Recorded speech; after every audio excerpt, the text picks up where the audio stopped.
ുള്ള മുത്തുമുഅ്മിനീങ്ങളെ, ഇന്ന് പരിശുദ്ധമായ റജബ് മാസം 10ാമത്തെ ദിവസമാണ്. ഇന്നത്തെ ക്ലാസ്സിലൂടെ നമ്മൾ പഠിക്കുന്നത് ഇന്നത്തെ ദിവസം മുതൽ നാം ചൊല്ലിയിരിക്കേണ്ട വളരെ പ്രധാനപ്പെട്ട ഒരു ദിക്റിനെ കുറിച്ചും നാം ചെയ്യേണ്ട ചില സൽക്രമങ്ങളെ കുറിച്ചുമാണ്. അള്ളാഹു മനസ്സിലാക്കാനുള്ള തൗഫീഖ് പ്രദാനം ചെയ്യട്ടെ.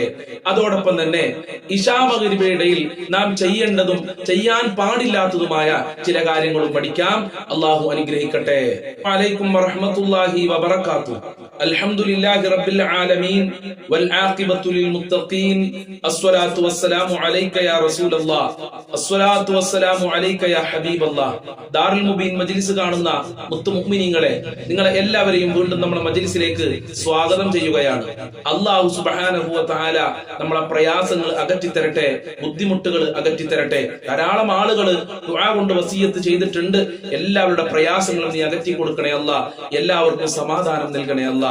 പ്രിയമുള്ള മുത്തുമുഅ്മിനീങ്ങളെ, പരിശുദ്ധമായ റജബ് മാസത്തിലെ വളരെ പ്രധാനപ്പെട്ട ദിനരാത്രങ്ങൾ നമ്മളിലൂടെ കഴിഞ്ഞുകൊണ്ടിരിക്കുകയാണ്. ഇന്ന് പരിശുദ്ധമായ റജബ് മാസം 10ാമത്തെ ദിവസമാണ്. 10 ദിവസം നമ്മൾ ഇന്ന് കടന്നുപോയിരിക്കുകയാണ്. അല്ലാഹു സുബ്ഹാനഹു വ തആല ഇത്രയും നാം ചെയ്ത സൽക്കർമ്മങ്ങളൊക്കെ കബൂൽ ചെയ്യുമാറാകട്ടെ. ഇന്നത്തെ ക്ലാസ്സിലൂടെ ഇന്നത്തെ ദിവസം മുതൽ നാം ചൊല്ലിയിരിക്കേണ്ട വളരെ പ്രധാനപ്പെട്ട അത്ഭുതകരമായ ഒരു ദിക്റിനെ കുറിച്ചും നാം ചെയ്യേണ്ട സൽക്കർമ്മങ്ങളെ കുറിച്ചും ഇശാ മഗ്‌രിബിന്റെ ഇടയിൽ ഒരിക്കലും ചെയ്യാൻ പാടില്ലാത്ത ചെയ്യേണ്ട കാര്യങ്ങളെ കുറിച്ചും പഠിക്കാം. അള്ളാഹു അനുഗ്രഹിക്കട്ടെ. എന്റെ പ്രിയമുള്ള മുത്തുമുഅ്മിനീങ്ങളെ, ഇന്നത്തെ ദിവസം മുതൽ നാം ചൊല്ലിയിരിക്കേണ്ട വളരെ പ്രധാനപ്പെട്ട ഒരു ദിക്റാണ്. മഹാന്മാര് പഠിപ്പിച്ചു, സുബ്ഹാനല്ലാഹിൽ അഹദിസ് സ്വമദ്. ഏതാണ് ദിക്റ്? സുബ്ഹാനല്ലാഹിൽ അഹദിസ് സമദ്. 100 പ്രാവശ്യമാണ് ഈ ദിക്ർ, ഈ തസ്ബീഹ് നമ്മൾ ചൊല്ലിയിരിക്കേണ്ടത്. ഈ തസ്ബീഹിന്റെ ഏറ്റവും വലിയ പ്രത്യേകത എന്താണെന്ന് ചോദിച്ചാൽ, ഈ തസ്ബീഹിലെ അള്ളാഹുവിന്റെ 3 പേരുകൾ അടങ്ങിയിട്ടുണ്ട്. ഏതൊക്കെയാണ് ആ പേര്? അള്ളാഹ്, അത് അള്ളാഹുവിന്റെ പേരാണ്. അതുപോലെ തന്നെ അൽ അഹദ്, അള്ളാഹുവിന്റെ പേരാണ്. അസ്വമദ്, അള്ളാഹുവിന്റെ അത്ഭുതകരമായ പേരാണ്. അങ്ങനെ 3 ഇസ്മുകൾ കൂടി ചേർന്ന വളരെ പ്രധാനപ്പെട്ട ഒരു തസ്ബീഹാണ്. ഇന്നത്തെ ദിവസം മുതൽ എല്ലാ രാത്രിയിലും 100 പ്രാവശ്യം നമ്മൾ പറയേണ്ടത്. സുബ്ഹാനല്ലാഹിൽ അഹദിസ് സ്വമദ്, സുബ്ഹാനല്ലാഹിൽ അഹദിസ് സമദ്. അല്ലാഹു ചൊല്ലാനുള്ള ഭാഗ്യം നൽകട്ടെ. ഇത് ചൊല്ലിക്കഴിഞ്ഞാൽ നമ്മളെ പാപങ്ങൾ അല്ലാഹു പൊറുക്കുകയാണ്. മീസാൻ എന്ന് പറയുന്ന തുലാസിൽ കനം കൂടുന്നതാണല്ലോ തസ്ബീഹ്. ഈ ദിക്ർ ഒരു തസ്ബീഹിന്റെ ഇനത്തിൽ പെട്ടതാണെന്ന് മഹാന്മാര് പഠിപ്പിക്കുന്നുണ്ട്. അതുപോലെ തന്നെ എന്റെ പ്രിയമുള്ളവരെ, അള്ളാഹുവിന് ഏറ്റവും ഇഷ്ടപ്പെട്ട ഒന്നാണ് തസ്ബീഹ് ചെല്ലുക എന്നുള്ളത്. സംസാരങ്ങളിൽ വെച്ച് അള്ളാഹുവിന് ഏറ്റവും ഇഷ്ടപ്പെട്ടതാണ് അള്ളാഹ് തസ്ബീഹ് ചെല്ലുക എന്നുള്ളത്. അപ്പൊ 100 പ്രാവശ്യം നമ്മൾ സുബ്ഹാനല്ലാഹിൽ അഹദിസ് സ്വമദ് എന്ന് ചൊല്ലിക്കഴിഞ്ഞാൽ ഒരുപാട് അനുഗ്രഹങ്ങൾ അള്ളാഹു നമ്മൾക്ക് നൽകും. മാത്രമല്ല, സ്വർഗത്തില് ഓരോ തസ്ബീഹിനും ഓരോ ഈത്തപ്പന മരം അള്ളാഹു നാളെ നമ്മൾക്ക് പ്രതിഫലമായി നൽകുമെന്ന് മുത്തുനബി സല്ലല്ലാഹു അലൈഹി വസല്ലം തങ്ങൾ നമ്മളെ പഠിപ്പിച്ചിട്ടുണ്ട്. ഈ ഒരു ഭാഗ്യം പരിശുദ്ധമായ റജബ് മാസത്തിലാണ് നമുക്ക് ലഭിക്കുന്നത്. അതുകൊണ്ട് എന്റെ പ്രിയമുള്ളവരെ, ആരും അശ്രദ്ധയിൽ പെടാതെ ഇനിയുള്ള ദിവസങ്ങളിൽ ഈ തസ്ബീഹ് നിരന്തരമായി പറയാൻ ശ്രദ്ധിക്കുക. അള്ളാഹു തൗഫീഖ് നൽകട്ടെ. ഇതിൽ വളരെ പ്രധാനപ്പെട്ട ഒരു ഇസ്മാണല്ലോ അള്ളാഹ് എന്ന ഇസ്മുമായി നമ്മൾ ബന്ധപ്പെട്ട് കഴിഞ്ഞാൽ നമ്മളെ ഖൽബ് നന്നാവുന്നുള്ളതാണ്. അള്ളാഹുവിലേക്ക് അടുക്കാൻ ഏറ്റവും നല്ലത് അള്ളാഹ് എന്ന് എപ്പോഴും ഓർത്തുകൊണ്ടിരിക്കുക, നമ്മളെ നാവ് കൊണ്ട് മന്ത്രിച്ചു കൊണ്ടിരിക്കുക. അതുകൊണ്ട് അള്ളാഹ് എന്ന് എപ്പോഴും പറയുക. അതുപോലെ തന്നെ അൽ അഹദ്, അള്ളാഹുവിന്റെ വളരെ പ്രധാനപ്പെട്ട ഒരു പേരാണ് അൽ അഹദ്, അൽ വാഹിദ്. ഇതും അള്ളാഹുവിന്റെ പേരാണ്. അൽ വാഹിദ്, അൽ അഹദ് എന്നൊക്കെ പറഞ്ഞാൽ രണ്ടും ഒരേ അർത്ഥമാണ്. അള്ളാഹു ഒരുവനാണ് എന്നാണ്. അള്ളാഹു രണ്ടാളില്ല, അള്ളാഹു ഒരുവനാണ്. അള്ളാഹുവിന് പങ്കുകാരില്ല. ഈ അഹദ് എന്ന ഇസ്മ തന്നെ നമ്മൾ ആവർത്തിച്ച് പറഞ്ഞു കഴിഞ്ഞാൽ നമ്മളെ ഈമാൻ വർദ്ധിക്കുമെന്ന് മഹാന്മാര് പറയുന്നുണ്ട്. അതുപോലെ തന്നെ അള്ളാഹുവിലേക്ക് കൂടുതൽ അടുക്കാൻ അൽ അഹദ്, അൽ അഹദ്, അൽ അഹദ്, യാ വാഹിദ് എന്ന ഇസ്മൊക്കെ ആവർത്തിച്ച് പറഞ്ഞാൽ മതി. സ്വമദ് എന്ന് പറയുന്ന ഇസ്മോ അന്യാശ്രയമില്ലാത്തവൻ എന്നാണ് അതിന്റെ അർത്ഥം. അള്ളാഹു ഒരാളെയും ആശ്രയിക്കുന്നില്ല. നമ്മളൊക്കെ എല്ലാവരെയും ആശ്രയിച്ച് ജീവിക്കുന്നവരാണ്. നമ്മൾക്ക് ഭക്ഷണം കഴിക്കണമെങ്കിൽ നമ്മളെ ഭർത്താക്കന്മാര് വേണം, ജോലി വേണം, മാതാപിതാക്കൾ വേണം, അതല്ലെങ്കിൽ നമ്മൾ തന്നെ ജോലിക്ക് പോകണം. പക്ഷെ അള്ളാഹു അങ്ങനെയല്ല. അള്ളാഹു ഒരാളെയും ആശ്രയിക്കുന്നില്ല. അതാണ് അസ്വമദ് എന്ന പേരിന്റെ അർത്ഥം. ഈ ഇസ്മ നമ്മൾ ആവർത്തിച്ചു കഴിഞ്ഞാൽ നമ്മൾ പിന്നെ ഒരാളെയും ആശ്രയിക്കാതെ നമുക്ക് ജീവിക്കാം. മരണം വരെ ഒരാളുടെയും സഹായം ലഭിക്കണമെന്ന് ആഗ്രഹമില്ലാതെ സ്വന്തമായി നല്ല റാഹത്തോടെ ജീവിക്കാനുള്ള കഴിവ് അള്ളാഹു നമ്മൾക്ക് നൽകും. ആരോഗ്യമാണെങ്കിൽ ആരോഗ്യം, സമ്പത്താണ് വേണ്ടതെങ്കിൽ അള്ളാഹു നമ്മൾക്ക് സമ്പത്ത് നൽകും. ദാരിദ്ര്യത്തിൽ നിന്ന് അള്ളാഹു നമ്മൾക്ക് രക്ഷപ്പെടാനുള്ള വഴികൾ തുറന്നു കൊടുക്കും. അതുപോലെ നമ്മളെ ആവശ്യങ്ങൾ അള്ളാഹു നിറവേറ്റി തരും. അപ്പൊ ഈ 3 ഇസ്മുകൾ ചേർന്ന തസ്ബീഹ് നിരന്തരമായി പറയുക. സുബ്ഹാനല്ലാഹിൽ അഹദിസ് സമദ്. പ്രത്യേകിച്ച് ഇനിയുള്ള ദിനരാത്രങ്ങളിൽ നടുവിലെ 10 റജബിന്റെ നടുവിലെ 10 നമ്മൾ എല്ലാ ദിവസവും 100 പ്രാവശ്യം പറയുക. അള്ളാഹു തൗഫീഖ് പ്രദാനം ചെയ്യട്ടെ. കഴിയുന്ന ആളുകളൊക്കെ രാത്രി പറയാൻ ശ്രമിക്കുക. രാത്രി പറയാൻ കഴിയാത്ത ആള് പകലെങ്കിലും 100 പ്രാവശ്യം ഈ തസ്ബീഹ് പറയുക. സുബ്ഹാനല്ലാഹിൽ അഹദിസ് സമദ്. അതുപോലെ നമ്മൾ ഓതേണ്ട മറ്റൊരു സൂറത്താണ് സൂറത്തുൽ ഇഖ്ലാസ്. അത് റജബിന്റെ തുടക്കം മുതൽ നമ്മൾ പറഞ്ഞിട്ടുണ്ട്. റജബ് മാസം മുഴുവനും നമ്മൾ ഓതിയിരിക്കേണ്ട വളരെ പ്രധാനപ്പെട്ട ഒരു സൂറത്താണ് സൂറത്തുൽ ഇഖ്ലാസ്. അത് മറന്നു പോകരുത്. ഒരു 3 പ്രാവശ്യമെങ്കിലും ഓതുക. ഇനി 100 പ്രാവശ്യം ഓതാൻ പറ്റുന്ന ആളുകൾ സൂറത്തുൽ ഇഖ്ലാസ് 100 പ്രാവശ്യം ഓതിയ അതിൻ്റെതായ പ്രതിഫലവും മഹത്വവും അള്ളാഹു നമ്മൾക്ക് നൽകും. മൂന്നാമതായി നമ്മൾ ചെയ്യേണ്ടത് പ്രിയമുള്ളവരെ സ്വതക്ക അധികരിപ്പിക്കുക എന്നുള്ളതാണ്. പരിശുദ്ധമായ റജബ് മാസത്തില് നമ്മൾ സ്വതക്ക അധികരിപ്പിച്ചാൽ പ്രത്യേക കൂലി അള്ളാഹു നമ്മൾക്ക് നൽകുമെന്ന് മഹാന്മാര് നമ്മളെ പഠിപ്പിച്ചിട്ടുണ്ട്. മം ഫറജ അൻ മുഅ്മിനിൻ ഖുർബത്തൻ ഫി റജബ്. റജബ് മാസത്തില് ഒരാളുടെ പ്രയാസം നീക്കി കൊടുത്താൽ അത് സാമ്പത്തികമായ പ്രയാസമാണ്, മാനസികമായ പ്രയാസമാണ്, എന്ത് പ്രയാസമാകട്ടെ, ഒരു മുഅ്മിനായ മനുഷ്യന്റെ ഒരു പ്രയാസം റജബ് മാസത്തില് ഒരാൾ മാറ്റിക്കൊടുത്താൽ എന്താണ് അതിന്റെ അർത്ഥം? അല്ലാഹു സുബ്ഹാനഹു വ തആല സ്വർഗ്ഗത്തിൽ അവനിക്ക് കണ്ണെത്താ ദൂരം വിശാലമായ ഒരു കൊട്ടാരം കൊടുക്കുന്ന പറയുന്നത്. ഓരോ സദഖക്കും കണ്ണെത്താ ദൂരം വിശാലമായ കൊട്ടാരം സ്വർഗ്ഗത്തിൽ അല്ലാഹു കൊടുക്കും. ഇത് റജബ് മാസത്തിൽ സദഖ ചെയ്താൽ അവനിക്ക് കൊടുക്കുന്ന പ്രതിഫലമാണ്. മാത്രമല്ല മഹാനരായ അബ്ദുൽ ഖാദിർ ജീലാനി ഖദ്ദസല്ലാഹു സിർറുൽ അസീസ് തങ്ങൾ അവിടുത്തെ ഗുന്യത്ത് എന്ന് പറയുന്ന കിതാബിൽ പറയുന്നുണ്ട്, ഒരാൾ റജബ് മാസത്തിൽ സ്വതക്ക ചെയ്താൽ നരകത്തിൽ നിന്ന് അള്ളാഹു അവനെ വിദൂരമാക്കുന്ന പറയുന്നത്. എത്ര കിലോമീറ്റർ വിദൂരമാക്കുമെന്ന് ഉസ്താദുമാര് നമ്മളെ പഠിപ്പിക്കുന്നുണ്ട്. 1,77 കിലോമീറ്റർ. സുബ്ഹാനല്ലാഹ്, 1,77 കിലോമീറ്റർ അള്ളാഹു സുബ്ഹാനഹു വ തആല നരകത്തിൽ നിന്ന് നമ്മളെ വിദൂരമാക്കും. നരകം നമ്മൾ കാണുക പോലുമില്ല എന്നുള്ളതാണ്. ഡയറക്റ്റ് ആയിട്ട് നമുക്ക് അള്ളാഹു സ്വർഗം നൽകുകയാണ്. ഇത് ഈ റജബ് മാസത്തിൽ സ്വതക്ക ചെയ്താലുള്ള പ്രതിഫലമാണ്. ഇത് ഞാൻ പറഞ്ഞതല്ല. ഔലിയാക്കളിൽ പ്രമുഖനായ മഹാനരായ അബ്ദുൽ ഖാദിർ ജീലാനി ഖദ്ദസല്ലാഹു സിർറുൽ അസീസ് പിയാകത്തുള്ള വസ്തുവിനെ പോലെ കാണാൻ ഞാൻ നിങ്ങളെ കൽബാഗമെന്നോവർ എന്ന് പറയാൻ അള്ളാഹു ഭാഗ്യം കൊടുത്ത ഔലിയാക്കളുടെ നേതാവായ മഹാനായ നബി തങ്ങളുടെ പേരക്കിടാവായ ശൈഖ് ജീലാനി തങ്ങളാണ് പറയുന്നത്. റജബ് മാസത്തില് ഒരാള് സ്വതക്ക ചെയ്താൽ നരകത്തിൽ നിന്ന് അള്ളാഹു അവനെ വിദൂരമാക്കുകയാണ്.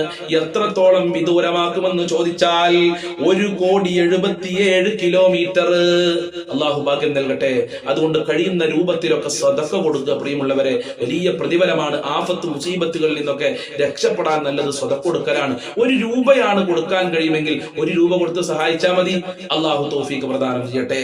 എന്റെ പ്രിയമുള്ളവരെ, ഇനിയുള്ള ദിവസം മുതലെങ്കിലും നമ്മുടെ ജീവിതത്തിൽ ഇശാ മഗ്‌രിബിന്റെ ഇടയിൽ ചെയ്യാൻ പാടില്ലാത്തതും ചെയ്യേണ്ടതുമായ ചില വിഷയങ്ങൾ നിങ്ങളെ ശ്രദ്ധയിൽ ഓർമ്മപ്പെടുത്തി ഞാൻ ക്ലാസ് അവസാനിപ്പിക്കാം.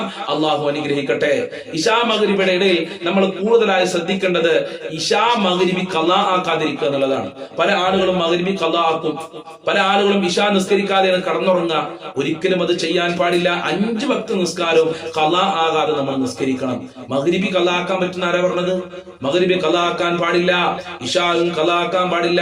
കൃത്യമായി സമയമനുസരിച്ച് നിസ്കരിക്കണം. പഴയ കാലത്തൊക്കെ ഉമ്മമാരൊക്കെ മഗ്‌രിബി ബാങ്ക് കൊടുക്കുന്നതിന്റെ ഒരു അരമണിക്കൂർ മുമ്പ് നിസ്കരിക്കാൻ വേണ്ടി തയ്യാറായിരിക്കും. എന്നിട്ട് വീട്ടിൽ നിന്ന് തസ്ബീഹ് ചൊല്ലും, ദിക്ർ ചൊല്ലും. ഇന്ന് അങ്ങനെയല്ല. മഗ്‌രിബി കൊടുത്താലും വീട്ടിലേക്ക് വരില്ല. സഹോദരിമാരടക്കം മഗ്‌രിബി കൊടുത്താലും ഉളു ഉണ്ടാക്കൂല. പിന്നെ എപ്പോഴാ ഉളു ഉണ്ടാക്കുക? ഇശ ബാങ്ക് കൊടുക്കുന്നതിന് ഒരു 10 മിനിറ്റ് മുമ്പ്. അങ്ങനെയല്ല ചെയ്യേണ്ടത്. ഇശാ മഗ്രിബി ബാങ്ക് കൊടുക്കുന്ന സമയത്ത് അഥവാ സമയമായാൽ ഉടനെ നിസ്കരിക്കുക. അത് എല്ലാവരും ശ്രദ്ധിക്കേണ്ട ഒരു വിഷയമാണ്. വീട്ടിലുള്ള മരുമക്കളും വീട്ടിലുള്ള അമ്മായിമ്മമാരും അമ്മോശന്മാരും എല്ലാ ആളുകളും ചെറിയ കുട്ടികളടക്കം എല്ലാവരും ശ്രദ്ധിക്കേണ്ട ഒരു വിഷയമാണ്. മഗ്രിബി നിസ്കാരം അത് ഖളാ ആക്കരുത്. ഒരു നിസ്കാരം ഖളാ ആക്കാൻ പറ്റൂല. എന്നാൽ പല ആളുകളും മഗ്രിബി ഖളാ ആക്കലുണ്ട്, ഇശ ഖളാ ആക്കലുണ്ട്. അതാണ് ഞാൻ ഇശാവും മഗ്രിബി എടുത്തു പറയാനുള്ള കാരണം. ഇശാ മഗ്രിബി ഖളാ ആകാതെ അത് കൃത്യമായി നിസ്കരിക്കുക എന്നുള്ളതാണ് വളരെ പ്രധാനപ്പെട്ട കാര്യം. രണ്ടാമത്തെ കാര്യം, ഇശാ മഗ്രിബിന്റെ ഇടയിൽ അശ്രദ്ധരായി നമ്മൾ ഇരിക്കാൻ പറ്റൂല. കളി തമാശകളിൽ വിനോദങ്ങളിൽ ഏർപ്പെടാൻ പാടില്ല. ആ സമയത്ത് ദിക്റിന്റെ സമയമാണ്, പ്രാർത്ഥനയുടെ സമയമാണ്, ഖുർആൻ ഓതേണ്ട സമയമാണ്, അള്ളാഹു നമ്മളെ പ്രാർത്ഥന സ്വീകരിക്കുന്ന സമയമാണ്. അപ്പൊ അങ്ങനെ മൊബൈൽ കളിച്ചുകൊണ്ടിരിക്കുക, അപ്പോഴാ സിനിമ ആണ്, അപ്പോഴാ പാട്ടേക്ക സീരിയലാണ്. സുബ്ഹാനല്ലാഹ്, അതിൽ നിന്നൊക്കെ മാറ്റം വന്നിട്ടുണ്ട്. അള്ളാഹു നന്നാക്കി തരട്ടെ. അപ്പൊ ആ സമയത്ത് ധാരാളം ദിക്ർ ചെല്ലുക. നമുക്ക് ഏതൊക്കെ ദിക്ർ അറിയാം ആ ദിക്റൊക്കെ ചെല്ലുക. ഏതൊക്കെ സലാത്ത് അറിയാം സലാത്ത് ചെല്ലുക. സൂറത്തുൽ വാഖിയ, യാസീൻ സൂറത്ത്, സൂറത്തുൽ ഇഖ്ലാസ്, മുഅ്വിദത്തൈനി, ആയത്തുൽ കുർസി, ആമൻ റസൂൽ, ഇതൊക്കെ ഓതേണ്ട സമയമാണ്. ആ സമയത്ത് പല ആളുകളും മൊബൈലിൽ കളിച്ചിരിക്കുക, അപ്പോഴാ ഫോൺ വിളിച്ചുകൊണ്ടിരിക്കുക. അള്ളാഹു നന്നാക്കി തരട്ടെ, അള്ളാഹു മനസ്സിലാക്കാൻ തൗഫീഖ് നൽകട്ടെ. അപ്പോ കൃത്യമായി നിസ്കരിക്കുക, ദിക്റുകൾ സ്വലാത്തുകൾ ചൊല്ലുക, പരിശുദ്ധ ഖുർആൻ പാരായണം ചെയ്യുക, അള്ളാഹുവിനോട് ദുആ ചെയ്യുക. അള്ളാഹ് എനിക്കൊന്നും നൽകുന്നില്ല എന്ന് പറഞ്ഞിട്ട് എന്താ കാര്യം? അള്ളാഹിനോട് ചോദിക്കണ്ടേ?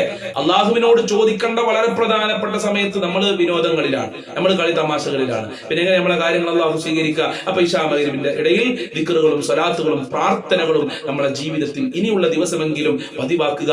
നല്ല നല്ല ദിവസങ്ങളും ദുആക്ക് ഇജാബത്തുള്ള ദിവസങ്ങളും നമ്മൾ ഇന്ന് കഴിഞ്ഞുകൊണ്ടിരിക്കുകയാണ്. ഇനി വരാൻ പോകുന്ന റജബ് മാസത്തിൽ നമ്മൾ ജീവിച്ചിരിപ്പില്ലെങ്കിലോ, നമ്മൾ മരണപ്പെട്ടാലോ, അല്ലാഹുവേ ഒരുപാട് റജബുകൾ വരവേൽക്കാൻ ഞങ്ങൾക്ക് തൗഫീക്ക് നൽകണേ റഹ്മാനെ. ഒരുപാട് റമദാനിൽ നോമ്പനുഷ്ഠിക്കാനുള്ള തൗഫീക്ക് ഞങ്ങൾക്ക് നൽകണേ അല്ലാഹ്. അതുപോലെ തന്നെ വളരെ പ്രധാനപ്പെട്ട ഒരു കാര്യമാണ്, ഇശാ മഗ്രിബിന്റെ ഇടയിൽ ഒരിക്കലും നമ്മളെ കുട്ടികളെ പുറത്തേക്ക് വിടരുത്. ചെറിയ കുട്ടികളെ പ്രത്യേകിച്ച് ഇശാ മഗ്രിബിന്റെ ഇടയിൽ പുറത്തു വിടാൻ പാടില്ല. അല്ലാത്ത സമയത്ത് വിടാൻ പറ്റുമോ? അല്ലാത്ത സമയത്തും വിടണ്ട.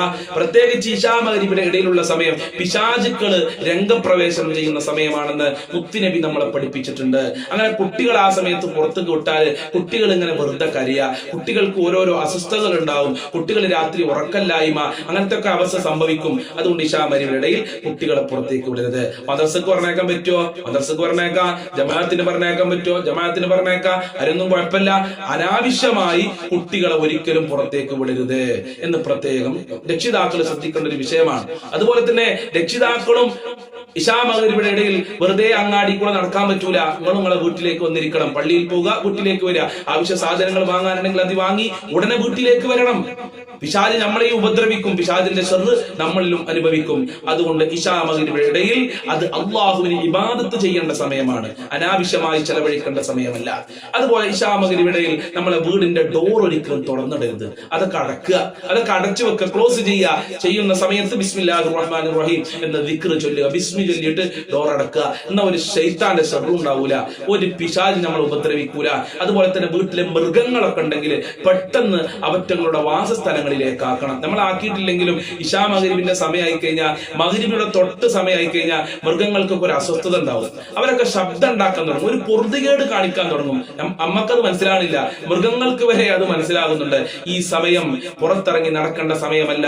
അതുകൊണ്ടാണ് കോഴികളൊക്കെ ആ സമയത്ത് പെട്ടെന്ന് കൂട്ടിലേക്ക് വരും.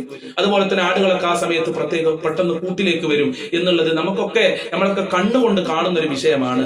അപ്പോ അങ്ങനെ മൃഗങ്ങളൊക്കെ ഉണ്ടെങ്കിൽ പെട്ടെന്ന് അവരുടെ വാസസ്ഥലങ്ങളിലേക്ക് ആക്കുക എന്നുള്ളത് വളരെ പ്രധാനപ്പെട്ടതാണ്. അതിനാൽ അവർക്കും പിശാചിന്റെ ശർറുകൾ അനുഭവിക്കാൻ സാധ്യതയുണ്ട്.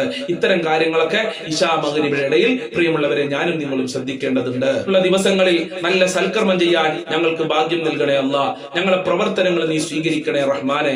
ഈമാനും തഖ്വയും ഉള്ളവരുടെ കൂട്ടത്തിൽ ഞങ്ങളെ ഉൾപ്പെടുത്തണേ അല്ലാഹ്. ഒരുപാട് ആളുകൾ പല പ്രയാസങ്ങളും സങ്കടങ്ങളും വിഷമങ്ങളും പറഞ്ഞ് ദുആ കൊണ്ട് വസിയത്ത് ചെയ്തിട്ടുണ്ട്. മാനസികമായ പ്രയാസം, ശാരീരികമായ പ്രയാസം, അതുപോലെ തന്നെ സാമ്പത്തികമായ പ്രയാസം, എല്ലാവരുടെ പ്രയാസങ്ങളും നീ അകറ്റി കൊടുക്കണേ അല്ലാഹ്. ഇൻഷാ അല്ലാഹ് എല്ലാ ദിവസവും രാവിലെ 6 മണിക്ക് നമ്മളെ ചാനലിൽ വിശാലമായ ദിക്ർ ദുആ മജ്ലിസ് ഉണ്ടാകും. ആ മജ്ലിസ് കൊണ്ട് ഒരുപാട് ആളുകൾക്ക് സന്തോഷവും സമാധാനവും ലഭിക്കുന്നുണ്ട്. ഒരുപാട് ആളുകളുടെ ബുദ്ധിമുട്ട് മാറിയിട്ടുണ്ട്. ഒരുപാട് ആളുകൾ പറഞ്ഞു ഉസ്താദെ ടെൻഷൻ മാറാൻ വേണ്ടിയിട്ട് ഞങ്ങൾ ആ മജ്ലിസ് കാണലാണ്, ആ മജ്ലിസ് പങ്കെടുത്ത ഞങ്ങളെ മനസ്സിലെ വിഷമങ്ങളും ദുഃഖങ്ങളൊക്കെ മാറുമെന്ന്. അതുകൊണ്ട് കഴിയുന്ന ആളുകളൊക്കെ അതിൽ പങ്കെടുക്കുക. ഈ 6 മണിക്ക് പങ്കെടുക്കാൻ പ്രയാസമുള്ള ആളുകൾ നിങ്ങളെ വീട്ടിലെ തിരക്കുകളും അതുപോലെ തന്നെ ജോലികളൊക്കെ കഴിഞ്ഞ് ഒഴിഞ്ഞിരിക്കുന്ന സമയത്ത്, വിശ്രമിക്കുന്ന സമയത്ത് ആ മജ്ലിസിൽ നിന്ന് പങ്കെടുക്കുക. അള്ളാഹു അനുഗ്രഹിക്കട്ടെ. അല്ലാഹുമ്മ ബാരിക് ലനാ ഫീ റജബ വ ശഅബാൻ വബല്ലിഗ്നാ റമളാൻ. അല്ലാഹുമ്മ ബാരിക് ലനാ ഫീ റജബ വ ശഅബാൻ വബല്ലിഗ്നാ റമളാൻ. അല്ലാഹുമ്മ ബാരിക് ലനാ ഫീ റജബ വ ശഅബാൻ വബല്ലിഗ്നാ റമളാൻ. അല്ലാഹുമ്മ ബാരിക് ലനാ ഫീ റജബ വ ശഅബാൻ വബല്ലിഗ്നാ റമളാൻ. അസ്സലാമു അലൈക്കും വറഹ്മത്തുള്ളാഹി വബറകാതുഹു.